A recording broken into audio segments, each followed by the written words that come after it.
I'm a political scientist, and I have a degree in a PhD in political science, and I made a decision, when I was doing my PhD, the dominant literature, the dominant way we think about these issues was either legal or technical. And so I managed to carve out a little niche in this area for those people who are interested in privacy, not just a legal and technical problem, but as a problem of power, and how organizations, big organizations, utilizing the most sophisticated technology of the day can pose risks to individuals, and what the power relations were. So as a political scientist, that's what I've been interested in. And then over the years, I've been able to study a whole range of different technologies. I mean, earlier on, it was databases, mainframe databases, you know. I wrote about identity cards, the way that we are identified by government and by private sector organizations.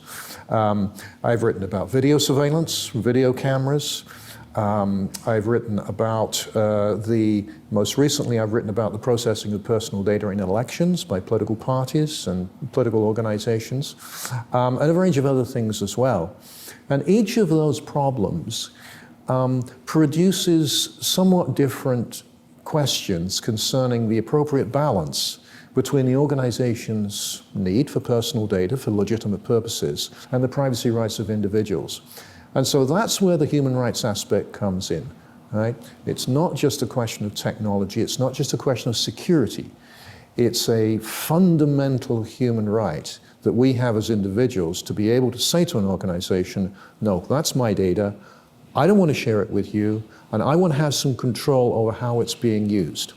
Now that principle is something I think that everybody can accept at a visceral, intrinsic level, right?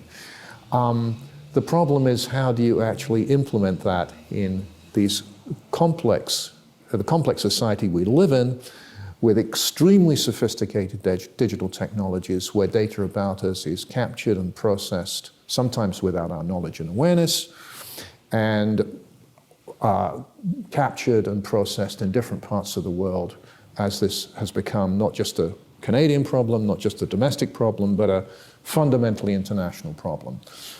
So that's a few of the questions that I've been dealing with.